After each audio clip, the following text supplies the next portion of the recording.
अस्सलाम वालेकुम, welcome to GFX mentor. मैं आपका टीचर इमरान और आज हम शुरू करेंगे नेक्स्ट टॉपिक। नेक्स्ट टॉपिक हमारा क्या है? Direct selection. पिछली क्लास में मैंने बहुत छोटी छोटी सी चीज़ें आप लोगों को बताई थी रिगार्डिंग सिलेक्शन टूल, कुछ शेप्स बनाना बताया था। आज हम एक स्टेप आगे चलेंगे, डायरेक्ट सिलेक्शन देखेंगे ना। डायरेक्ट सिलेक्शन क्या चीज़ है? मैं बहुत ज़्यादा तमहीद नहीं बांधूंगा, मैं बस चाह रहा हूँ कि डायरेक्टली शुरू करें और अब जल्दी जल्दी आगे बढ़ना है हमने, right? So first of all यहाँ आ जाएं। मैंने ये एक फाइल बना कर रखी हुई है जिसमें ये कुछ 2-3 शेप्स बना कर रखे हुए और ये आपका पिछली बार हमने देखा था सिलेक्शन टूल। ये है डायरेक्ट सिलेक्शन टूल जो कि आपका वाइट एरो है। अगर आप यहाँ देखें तो मैंने कुछ चीज़ें ये बना कर रखी कि जैसे एक ये पाथ है, सिंपल सी लाइन, ये इस लाइन टूल से मैंने बनाई थी। और अगर आपने बनानी तो सिंपली आप क्लिक करके ड्रैग करें। मैं शिफ्ट के साथ बना रहा हूँ ताकि ये स्ट्रेट रहे। याद रखिएगा शिफ्ट हमेशा आपको हेल्प करेगा इसी तरह की चीज़ों में कि लाइक किसी चीज़ को स्ट्रेट रखना है या सो ऑन। ऑलराइट, सो यहाँ पर अगर आप देखें डायरेक्ट सिलेक्शन का असल पर्पस क्या है। देखें सिलेक्शन टूल जिस तरह से काम करता है ठीक उसी तरह से डायरेक्ट सिलेक्शन भी काम करता है, लेकिन थोड़ी सी चीज़ें कुछ डिफरेंट है। जस्ट लाइक अगर हम कॉपी लेना चाहें तो हाँ कॉपी ले सकते हैं, बिल्कुल वैसे ही। हाँ, इसमें रीसाइज नहीं कर सकते, लेकिन देयर इज समथिंग एल्स।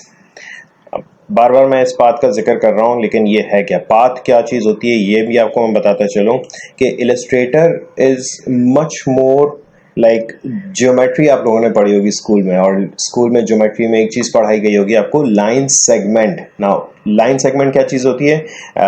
एक लाइन जिसके 2 एंड पॉइंट्स हों।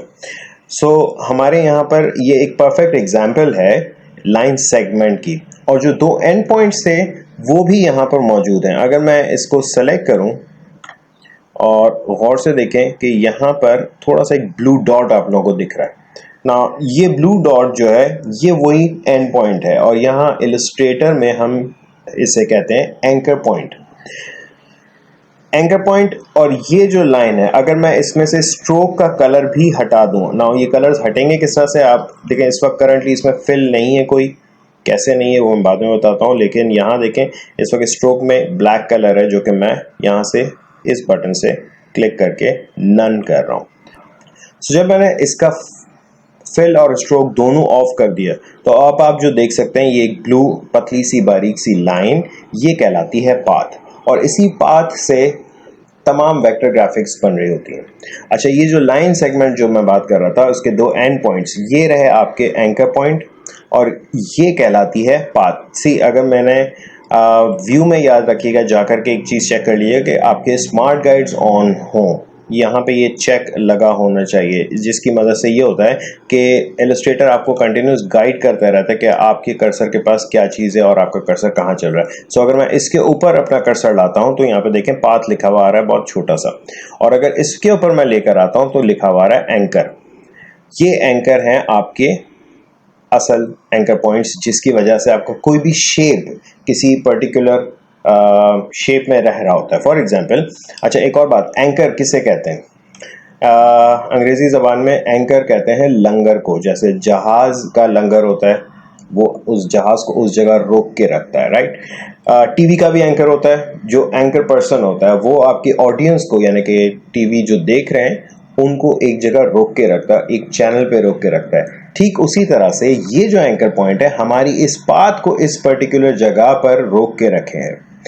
अब अगर आप गौर से देखें, मैं डायरेक्ट सिलेक्शन से मेरा फ़ायदा यह है कि मैं इंडिविजुअल एंकर पॉइंट्स को सेलेक्ट कर सकता हूं एंड उनको मूव कर सकता हूं। अब ज़ाहिर है ये बहुत बारीक सी लाइन है, मैं इसके अंदर ब्लैक स्ट्रोक डाल रहा हूं।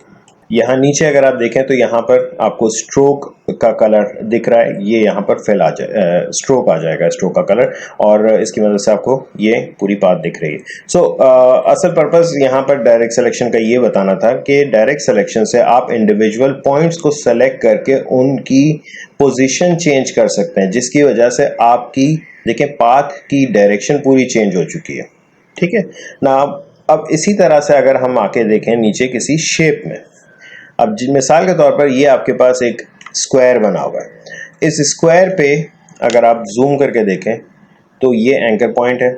अच्छा, इलस्ट्रेटर सीसी में एक नई चीज़ ऐड की गई है, लाइक पुराने अगर वर्जन आप यूज़ कर रहे हैं CS6 वगैरह तो उसमें ये चीज़ नहीं होगी। देखिए मैं जब इसको पूरे बॉक्स को सेलेक्ट करता हूँ तो मुझे यहाँ एंकर पॉइंट के अलावा एक छोटा सा सर्कल दिख रहा है। इसका काम क्या है, बड़ा इंटरेस्टिंग सा है। अगर आपके चारों एंकर पॉइंट सेलेक्टेड हैं, आप इस सर्कल से क्लिक करके ड्रैग करो अंदर की तरफ तो आपका ये राउंडेड रेक्टेंगल या राउंडेड स्क्वायर बन जाता है। ये किसी भी कॉर्नर को कर्व करने के लिए काम आता है। बहरहाल अभी अगर मैं सिर्फ एक पॉइंट सेलेक्ट करता हूँ और करता हूँ कर्व तो ये आपका एक कॉर्नर कर्व कर देगा। बहरहाल हमारा टॉपिक अभी इस वक्त ये नहीं है। हमारा टॉपिक क्या है कि एंकर पॉइंट्स को मैं अगर मूव करता हूँ, फॉर एग्जाम्पल यहाँ से मैंने ये मूव किया, यहाँ से मैंने ये मूव किया, देखें आपका कंप्लीटली तौर पर शेप बदल चुका है, राइट। अच्छा, अब एक चीज दिमाग में रखिएगा, एंकर पॉइंट्स बिल्कुल वैसे हैं जैसे जैसे फॉर एग्जांपल मेरे हाथ में कोनी है, एल्बो। अगर ये एल्बो नहीं होती, खुदा ना खास्ता, तो मैं शायद ये हाथ बेंड नहीं कर सकता, शायद नहीं, यकीनन नहीं बेंड कर सकता, आप भी नहीं कर सकते थे। सो हमारी बॉडी में जिस तरह से जॉइंट्स हैं, ठीक उसी तरह से ये जॉइंट्स हैं और आप इन जॉइंट्स के थ्रू बेंड कर सकते हैं चीज़ों को, राइट। सो अब अगर जहां पर जॉइंट नहीं है, जहां पे जॉइंट नहीं है वहां पे आप बेंड नहीं कर सकते। सो मिसाल के तौर पर अगर मैं डायरेक्ट सिलेक्शन से सिर्फ इस पाथ को सेलेक्ट करके मूव करूं तो सिर्फ ये पाथ मूव हो रही होगी, इसमें कोई कॉर्नर नहीं आ रहा। कॉर्नर कैसे आएगा वो थोड़ी देर में अभी हम देखते हैं। सो सबसे पहले तो ये देख लें कि हम किसी भी शेप को पूरी तरह से बदल सकते हैं अपने एंकर पॉइंट्स को मूव करके, ठीक है। अब इसका फ़ायदा क्या है, हम इससे क्या एडवांटेज ले सकते हैं। हम इससे बहुत इंटरेस्टिंग सी कुछ चीज़ें बना सकते हैं। मिसाल के तौर पर मैं ये सारी चीज़ें हटा दूँ, अभी हम थोड़ी देर में सर्कल वगैरह को भी डिस्कस करेंगे ना। अगर मैं इसको जूम कर लूँ और देखें ये मेरे पास एक स्क्वायर है, ये चलें आपके सामने मैं दोबारा से बना लेता हूँ। मैंने एक सिंपली स्क्वायर बनाया और इसको मैंने कॉपी किया ऑल्ट एंड शिफ्ट के साथ, ठीक है जी। और स्मार्ट गाइड आपका ऑन होना चाहिए जिसकी वजह से आपको देखें यहाँ इंटरसेक्ट लिखा हुआ दिख रहा है। सो ये आपको गाइड करेगा कि जी आप बिल्कुल इस वक्त इंटरसेक्ट कर रहे हैं, यहाँ एक तरह से ये स्नैप भी करेगा, ठीक है। मैंने यहाँ पर इसको कॉपी ले ली, एक और मैं इसकी कॉपी ले रहा हूं ऊपर की तरफ। देखिए बड़ी इंटरेस्टिंग सी चीज़ बनने वाली है, ठीक है ना। अब मेरे पास 3 स्क्वायर्स हैं, मैंने डायरेक्ट सिलेक्शन लिया। डायरेक्ट सिलेक्शन से जैसे मैंने बताया था कि आप पूरी पाथ को भी मूव कर सकते हैं। तो इस वक्त अगर देखें मैं ड्रैग करके यहाँ से सेलेक्ट कर रहा हूँ तो मेरे ये और ये वाले 2 पॉइंट सेलेक्ट हुए हैं, या इन शॉर्ट ये पूरी पाथ सेलेक्ट हुई है। सो अगर मैं इसको पकड़ के थोड़ा नीचे ले आऊँ यहाँ पे और ठीक उसी तरह से इस 2 पॉइंट्स को भी पकड़ के यहाँ ले आऊँ, मैंने इसको कोई शिफ्ट वगैरह कोई की नहीं दबाई हुई है। प्लस अब यहाँ से मैं जब सेलेक्ट कर रहा हूँ तो इस पर टोटल कितने पॉइंट सेलेक्ट हो रहे हैं, 4। सो 2 पॉइंट्स यहाँ के, 2 पॉइंट्स यहाँ के, एनीवेज इनको पकड़ के भी मैंने यूं कर लिया, ठीक। सो देखा जाए तो एक बॉक्स बन गया। अगर आप देखें तो ये बॉक्स अभी भी वही है, 3 अलग अलग शेप्स, और ये वही शेप्स हैं जो कि हमने 3 स्क्वायर्स बनाए थे, ठीक है। सो मिसाल के तौर पर अगर मैं इसकी एक कॉपी ले लूँ पूरे की, अब ये पूरे की कॉपी मैंने कैसे ली, मैंने इस पूरे को सेलेक्ट किया और मैं इस पर डायरेक्ट सिलेक्शन से हूँ, ज़रूरी नहीं कि आप सिलेक्शन टूल लो, बस इस चीज़ का ख्याल रखिएगा कि आप पूरे पॉइंट सेलेक्ट करें, ठीक है। ये मैंने कॉपी ली और मैंने ये डायरेक्ट सिलेक्शन से नीचे के पॉइंट्स सेलेक्ट किए, 1 2 3 4, ठीक है, और इनको मैं ऊपर ले गया। अब देखिए मैं जब ऊपर लेके जा रहा हूँ तो ये इधर उधर भाग भी सकता है, हो सकता है आपका हाथ थोड़ा हिल जाएगा, तिरछा हो जाएगा। मैं ये कर रहा हूँ कि मैंने शिफ्ट दबा दिया साथ में ताकि ये बिल्कुल स्ट्रेट ऊपर जाए, सही है। सो अब देखें ये हमने बनाया था, उसके बाद हमने ये बना लिया। अब आप जिस तरह का बॉक्स बनाना चाहें, आप इवन ये भी कर सकते हो कि इस पूरे बॉक्स को सेलेक्ट करें। मैं इस वक्त सिलेक्शन टूल पर हूँ, ब्लैक एरो, जिसकी वजह से हमें ये बाउंडिंग बॉक्स दिख रहा है। इसको मैं थोड़ा सा बड़ा कर रहा हूँ शिफ्ट दबा के, ताकि प्रोपोर्शनली बड़ा हो, लेकिन ये बहुत ज़्यादा बड़ा नहीं कर रहा हूँ, बहुत थोड़ा सा बड़ा कर रहा हूँ। और इसको बड़ा करने के बाद मैं उठा के इसके ऊपर रख देता हूँ। बस ये ख्याल रखिएगा कि इसमें वाइट फिल मौजूद हो, लेकिन अगर आपको पिछली लाइंस दिखने लगे जब आप बना रहे हो, तो प्लीज़ इन सब को सेलेक्ट करके एक बार यहाँ डिफ़ॉल्ट कलर्स पे क्लिक कर दिया करें, ताकि इसमें वाइट फिल और ब्लैक स्ट्रोक आ जाए। That's it, हमारा एक बॉक्स बन गया with a cap, right. Now अगर आप चाहें तो इसकी हाइट थोड़ी सी कम करना चाहें, मैं इसको यूं कर रहा हूँ। अच्छा, एक डिफरेंस प्लीज़ ज़रा देखिएगा। अगर इस बॉक्स को मैं कॉपी कर लूँ यहाँ पे, अगर मैं सिलेक्शन टूल से इसको यूं बाउंडिंग बॉक्स के ज़रिए छोटा करूँ, ये वो चीज़ नहीं रही। देखें, इसके पर्सपेक्टिव वगैरह बहुत आउट हो गया, ऑल्दो ये भी पर्सपेक्टिव सही नहीं है, लेकिन ये है कि ये तमाम तर एक 45 डिग्री वाले एंगल पे, या एक पर्टिकुलर एक ही तरह के एंगल उस पे चल रहे हैं, जो कि आप कह सकते हैं सॉर्ट ऑफ आइसोमेट्रिक डिज़ाइन।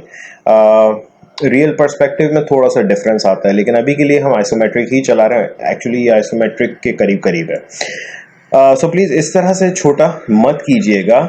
हाँ, छोटा करना है, अगर आपने बॉक्स की हाइट कम करनी है तो सिंपली ये करें कि ऊपर से ये सारे पॉइंट सेलेक्ट कर लें, या नीचे से ये सारे पॉइंट सेलेक्ट कर लें और इनको शिफ्ट के साथ दबा के, शिफ्ट का बटन दबा के ऊपर ले जाएं। That's it. So I believe यहाँ तक कोई मसला तो नहीं है। हाँ, अब अलबत्ता एक चीज़ बहुत इंपॉर्टेंट है कि हम इसमें कलर्स कैसे फिल करेंगे। वेल ऑनेस्टली मैं कलर्स अभी आप लोगों को बिल्कुल नहीं बताना चाह रहा हूँ। रीज़न के कलर्स की वजह से आप थोड़ा सा डिस्ट्रैक्ट हो जाएंगे। आई बिलीव कि पहले आप शेप्स बनाना सीख लें, एक अच्छी सी ड्राइंग बनाना सीख लें, बाद में कलर्स करेंगे, और बहुत रच के कलर्स करेंगे। Don't worry. इनिशियली मैं आप लोगों को यही रिकमेंड करूँगा कि ये white fill and black stroke पे ही काम करें। ऑलराइट, मैं इसको डिलीट कर रहा हूँ और इसको उठा करके मैं साइड में कर रहा हूँ। अच्छा, एक और चीज़, छोटी सी चीज़ बता दूँ कि देखें, ये अभी भी सारे अलहदा अलहदा से टुकड़े मौजूद हैं। ठीक, अगर मैं ये चाह रहा हूँ कि जी इन सब को एक ऑब्जेक्ट के तौर पर हम यूज़ करें, यानी एक ग्रुप बना लें, तो इन सब को सेलेक्ट करें। 2-3 ऑप्शन हैं, आप जाएं यहाँ ऑब्जेक्ट के मेन्यू में, यहाँ पे देखें ग्रुप लिखा हुआ आ रहा है, या कंट्रोल जी प्रेस कर दें। दूसरा एक और तरीका ये कि आप राइट क्लिक करें और यहाँ से आपके पास आ रहा है ग्रुप। ठीक, अब फ़ायदा क्या होगा, इवन आप डायरेक्ट सिलेक्शन से भी सेलेक्ट करोगे तो ये पूरा का पूरा बॉक्स एक साथ ही सेलेक्ट होके मूव हो रहा होगा। अब आ जाएं, एक थोड़ा सा स्टेप में आगे बढ़ता हूँ। मैंने बनाया एक सर्कल और एक बनाया स्क्वायर। इस बॉक्स को मैं बिल्कुल ही बाहर निकाल रहा हूँ क्योंकि अभी हमें इसकी ज़रूरत नहीं है। इसको मैं थोड़ा सा रोटेट कर रहा हूँ और आप लोगों से एक छोटा सा सवाल क्या है, बस आप गौर से देखें क्या हो रहा है। इन दोनों में क्या चीज़ कॉमन है? सेम चीज़ दोनों में क्या है? एक तो सेंटर पॉइंट, ऑफ कोर्स सब चीज़ हर शेप में होता है। एक जो चीज़ कॉमन है वो ये कि 1, 2, 3 और 4 एंकर पॉइंट्स सर्कल में मौजूद हैं। सिमिलरली 1, 2, 3 और 4 एंकर पॉइंट्स आपके स्क्वायर में मौजूद है। सो एज सच ये तो सिमिलर है, लेकिन शेप टोटली मुख्तलिफ है। क्यों? क्योंकि यहाँ पे कर्व नहीं है, यहाँ पे कर्व है। क्या कर्व है? अगर मैं इस एक पर्टिकुलर एंकर पॉइंट को सेलेक्ट करता हूँ तो आपको ये कुछ हैंडल्स दिख रहे हैं। हमारे यहाँ इलस्ट्रेटर की ज़बान में इसको हैंडल्स कहा जाता है, कुछ अलग सॉफ्टवेयर्स में बेजियर पॉइंट्स कहा जाता है, कहीं कुछ लोग इसको कर्व हैंडल्स बोलते हैं। आप जो इसको बोलना चाहें बोल दें। ज्योमेट्री की ज़बान में टेंजेंट्स, यस टेंजेंट्स कहते थे, मैं भूल गया था। ऑलराइट, सो इन टेंजेंट्स का या इन हैंडल्स का असल पर्पस क्या है? देखें, आप किसी भी पॉइंट को जब सेलेक्ट करते हैं, इस वक्त इसमें 2 हैंडल्स दिख रहे हैं, एक ये रहा और एक ये रहा। ये वाला हैंडल इस लाइन को आधा कर्व कर रहा है, ये वाला हैंडल इस लाइन को आधा कर्व कर रहा है। सो अगर मैं इन हैंडल को पकड़ के थोड़ा सा मूव करूं, सीधे आपका सर्कल का शेप बिल्कुल डिफरेंट होता जा रहा है। सॉरी, है ना? ओके, सॉरी यार, अगर मेरे पास यहाँ पर रिकॉर्डिंग में बहुत ज़्यादा ट्रैफिक की आवाज़ आ रही है तो आई एम सो सॉरी। मैं बहुत ज़्यादा मेन रोड के पास रहता हूँ और मेरे पास कोई साउंड प्रूफिंग नहीं है। अब अगर मैं इस चीज़ पर इसी तरह के बेजियर पॉइंट्स या हैंडल्स ऐड करना चाहूँ तो उसके लिए मैं क्या करूँ? आपके पास एक और टूल है पेन टूल, और इस पेन टूल के अंदर सबसे लास्ट टूल है एंकर पॉइंट टूल। इस एंकर पॉइंट टूल पे आप क्लिक करें और देखें क्या होता है। जैसे मैं किसी भी एंकर पॉइंट पे आ रहा हूँ, क्लिक करता हूँ और ड्रैग करता हूँ। सी, कहीं पर भी आप ड्रैग करें ये एक कर्व बना के दे रहा होगा। ऑफ कोर्स इस तरह का अजीब सा कर्व मत बनाइएगा, यूं मैं कर्व बना रहा हूँ, राइट। शिफ्ट दबा दें, अगेन शिफ्ट आपको हेल्प करेगा स्ट्रेट चलने में, ठीक। इसी टूल से एक और काम किया जा सकता है कि अगर किसी चीज पर कर्व है मौजूद तो उसको हटा दिया जाए। अब हटाने के लिए क्या है, सिंपली ऐसे पॉइंट्स पे जिन पे कर्व ऑलरेडी मौजूद है वहां पर जाके अगर आप खाली क्लिक कर देंगे तो ये कर्व हटाता जाएगा। एंड गेस व्हाट, ये आपका स्क्वायर बन गया। तो जो हमारा सर्कल था वो स्क्वायर बन गया। जो मैंने कहा था कि सिमिलैरिटी दोनों में एक ही है कि दोनों के पॉइंट्स 4 है। सो जाहिर है अगर मैं इसकी कर्व हटा दूंगा तो ये भी एक स्क्वायर बन जाता है। ऑलराइट, चलें एक और चीज़ बनाते हैं। पेन टूल के अंदर हमने एंकर पॉइंट टूल देख लिया। थोड़ी देर पहले मैंने आपसे बात की थी कि जॉइंट्स किस तरह से ऐड होंगे। सो वापस आ जाएं पेन टूल में। अच्छा, पेन टूल में अगर आप देखें तो पहला आपके पास पेन टूल दिया हुआ है, दूसरा एंकर पॉइंट टूल ऐड करने का है, एंकर पॉइंट टूल डिलीट करने, यानी delete anchor point tool, add anchor point tool and anchor point tool. बहुत ज़्यादा एंकर पॉइंट हो गया। Anyways, so I believe in दो की एज सच आपको ज़रूरत नहीं, बिकॉज ये वाला जो पेन टूल है इटसेल्फ ये सारे काम खुद कर लेता है। मिसाल के तौर पे अगर मुझे किसी एंकर पॉइंट को माइनस करना है, डिलीट करना है, तो मैं सिंपली उस एंकर पॉइंट पे जाऊंगा। देखें इस वक्त मेरे कर्सर पे सिर्फ एक छोटा सा स्टार बना हुआ आ रहा है पेन के साथ, ठीक है। अगर मैं एंकर पॉइंट पर जाता हूं तो मेरे पास माइनस बना हुआ है। सो अगर मैं इस पर क्लिक कर दूंगा तो ये सिंपली ट्रायंगल बन जाएगा। देखें पाथ क्लोज्ड ही रहेगी, शेप ही रहेगा, लेकिन एक एंकर पॉइंट कम हो गया जिसकी वजह से ये ट्रायंगल बन गया। Now, अगर मैं किसी एग्जिस्टिंग पाथ के ऊपर जाकर के क्लिक करता हूं तो ये एंकर पॉइंट ऐड करेगा, लेकिन याद रखिएगा प्लीज ऐसे ही कहीं पर भी ऐड मत कर दीजिएगा वरना पेन टूल अपनी ड्राइंग बनाना शुरू कर देगा। ये कैसे बन रही है ये हम बाद में डिस्कस करेंगे जब पेन टूल का टॉपिक होगा। अगर मैं एक एंकर पॉइंट ऐड करता हूं उसका हमें फायदा क्या होता है। हाँ, एक और चीज की जब आप पाथ पे ऐड कर रहे हो तो प्लीज देख लीजिएगा कि आपके पेन टूल के ऊपर प्लस साइन बना हुआ आ रहा है। और मैं सेंटर में ऐड करना चाह रहा हूं तो मुझे स्मार्ट गाइड फिर से गाइड कर रही है कि देखें ये एक सेंटर पॉइंट से मैं चल रहा हूँ, एक पर्पल सी गाइड आपको यहाँ दिख रही है। और अगर मैं यहाँ ऊपर जाता हूँ तो यहाँ पर भी देखिए बहुत इजीली अंदाज़ा हो जाता है कि यहाँ पर सेंटर पॉइंट है। तो मैंने यहाँ पे क्लिक किया और डायरेक्ट सिलेक्शन लेकर इस पॉइंट को ऊपर कर दिया, ठीक है। थोड़ा सा जूम आउट कर लें और उसको थोड़ा सा नीचे ले आए। और अगर मैं अपना एंकर पॉइंट टूल लेकर क्लिक करके ड्रैग करूं, सीधे बड़ा इंटरेस्टिंग सा आर्च बन गया। That's it. अब वापस आ जाएं, कुछ और बनाते हैं। सो फॉर एग्जाम्पल ये क्या है, अंडा। ऑफ कोर्स अंडा ऐसा नहीं होता, लेकिन हाँ हम थोड़ा सा चेंज ले आए तो ये अंडा लगेगा। कैसे, मैंने फिर जैसे डायरेक्ट सिलेक्शन लिया, मैंने एक ओवल बनाया, डायरेक्ट सिलेक्शन लिया और ये 2 पॉइंट्स मैंने सेलेक्ट किए बीच के और इनको पकड़ के मैं थोड़ा सा नीचे लेकर आया था। सी दिस, अब बेहतर है, अब लग रहा है एग। चले जी, इसको भी मैं छोटा करके साइड में कर रहा हूँ।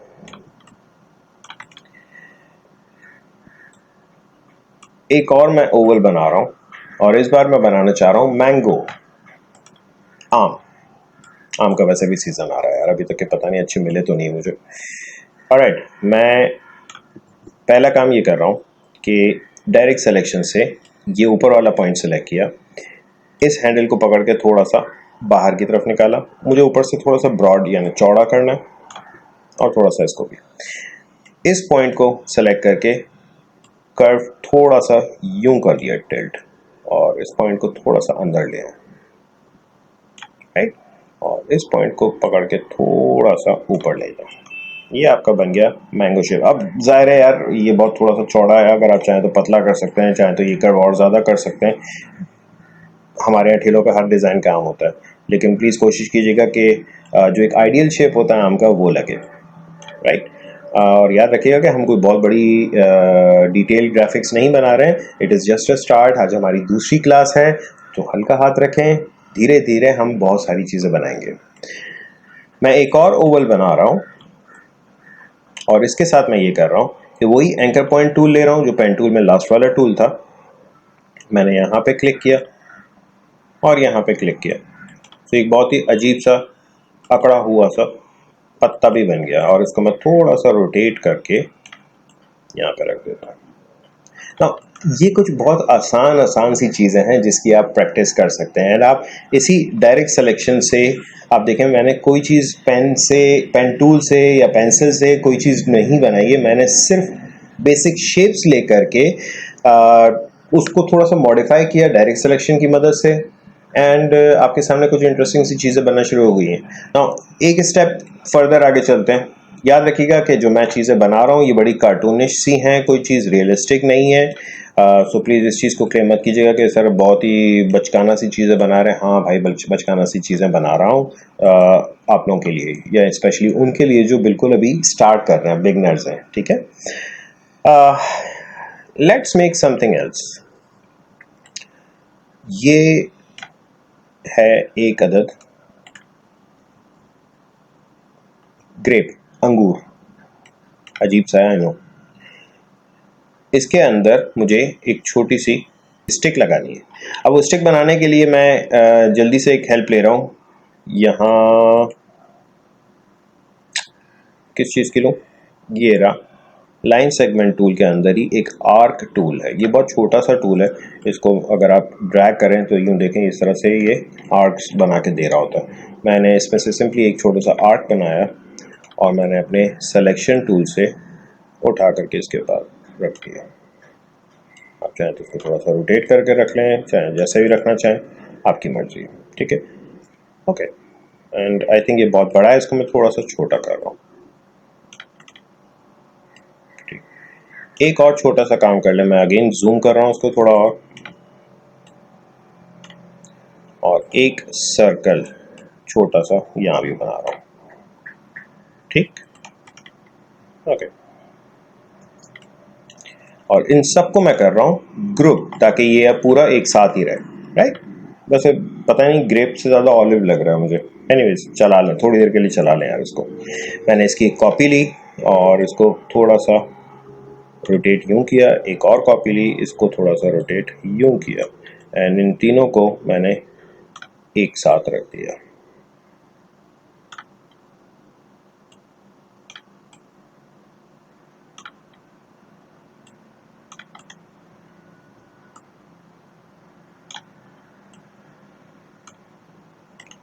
इस वाले को, अच्छा एक और चीज़, ये वाला जो ग्रेप है हमारा ये चला गया पीछे, और मुझे चाहिए इसको ऊपर रखने के लिए।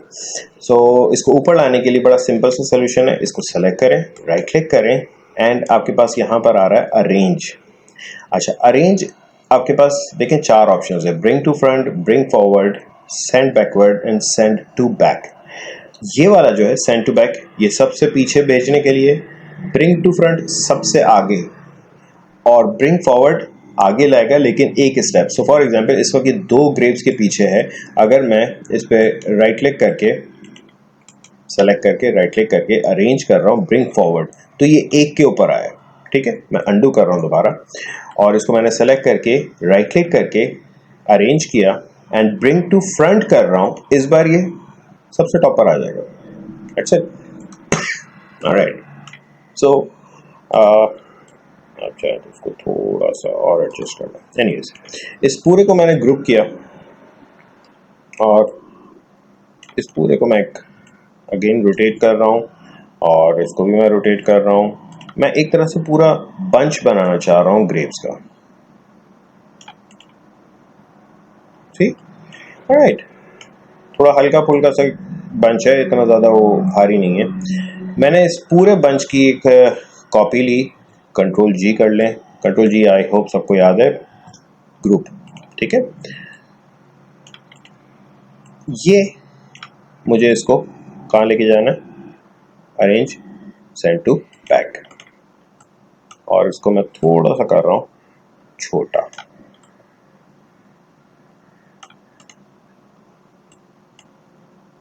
अच्छा, थोड़ा सा रैंडमली रोटेशन दे दें, एंड यस, इसकी भी मैंने कॉपी ली, इसको मैंने थोड़ा सा यूं रोटेट किया, थोड़ा सा छोटा किया, और again send to back, arrange send to back. By the way यहाँ शॉर्टकट कीज हैं, shift control square bracket left वाला अगर मैं करूँ जस्ट लाइक दिस, कि मैंने shift control shift and square bracket press किया लेफ्ट वाला, ये आपका पीछे चला गया।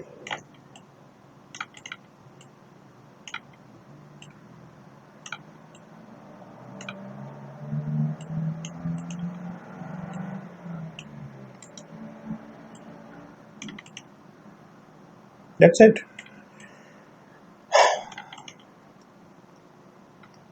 ब्रश टूल लें, वैसे ब्रश टूल सबको पता क्या करता है यार, ठीक है।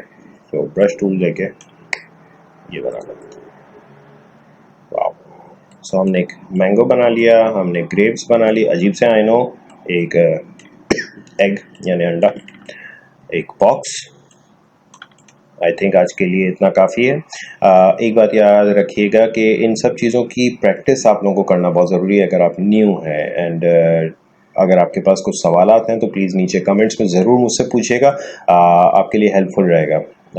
मैं पूरी कोशिश करूँगा आपको मैक्सिमम सपोर्ट दूँ और मैक्सिमम रिप्लाईज करूं ताकि आप लोग को समझने में आसानी रहे। प्लीज़ प्लीज़ प्लीज़ प्रैक्टिस ज़रूर कीजिएगा। एक बात, दूसरी बात ये कि बहुत बहुत शुक्रिया, मेरे पास इस वक्त 100+ सब्सक्राइबर्स हो गए हैं, एंड आई एम हैप्पी, और अब मुझे खुशी हो रही है कि हम आगे जा रहे हैं। बहुत बेहतरीन रिस्पांस आया है मेरी एक वीडियो पर, 100+ subscribers, thank you seriously. Anyways, मज़ीद आप लोगों को एक और रिक्वेस्ट करनी है कि अगर आपके कोई जानने वाले, कोई कज़न, कोई भाई, फ्रेंड, एनीवन जो भी सीखना चाह रहे हैं, स्पेशली वो लोग जो समहाउ किसी इंस्टीट्यूट में जाकर के अफोर्ड नहीं कर पा रहे हैं फीस दे करके पढ़ना, या वो स्पेशली लेडीज़, ख़वातीन, गर्ल्स, जो बहुत सारे प्रॉब्लम्स हैं हमारे पूरी दुनिया में, जो बेचारी गर्ल्स बाहर नहीं जा पाती या उनको घर से इजाज़त नहीं मिल पाती कि बाहर जा कर के पढ़ें किसी इंस्टीट्यूट में, उनको प्लीज़ सजेस्ट करें, इस YouTube चैनल पर आएँ। ट्रस्ट मी, मैं बहुत अच्छा सिखाने वाला हूँ और बहुत डिटेल में सिखाने वाला हूँ। मेरी बहुत अरसे से ख्वाहिश थी कि मैं बहुत डिटेल में चीज़ें ये सारी पढ़ाऊँ, बट प्रॉब्लम ये होता है कि मैं जिस यूनिवर्सिटी में या जिस इंस्टीट्यूट में पढ़ाने जाता हूँ वहाँ पर एक लिमिटेड टाइम मुझे दिया जाता है कि जी इसमें ये कोर्स कंप्लीट कराएं। ट्रस्ट मी यार, वो बहुत कम टाइम होता है, उसमें पॉसिबल नहीं था। अब मेरी उम्मीद है कि मैं यार यहाँ पे कुछ अच्छा कर लूँगा। मुझे लगता है कि अब यहाँ मेरे पास ठीक ठाक टाइम है और मैं बहुत सुकून से चीज़ों को पढ़ाऊँगा, एंड मुझे आप लोगों का बहुत ज़्यादा साथ चाहिए। प्लीज़ इसकी प्रैक्टिस कीजिएगा। कोई सवाल हो ज़रूर पूछिएगा नीचे कमेंट्स में। इस वीडियो को ज़रूर लाइक कीजिएगा अगर पसंद आई हो, और सब्सक्राइब कीजिए अगर अभी तक आप लोगों ने सब्सक्राइब नहीं किया है। Thank you.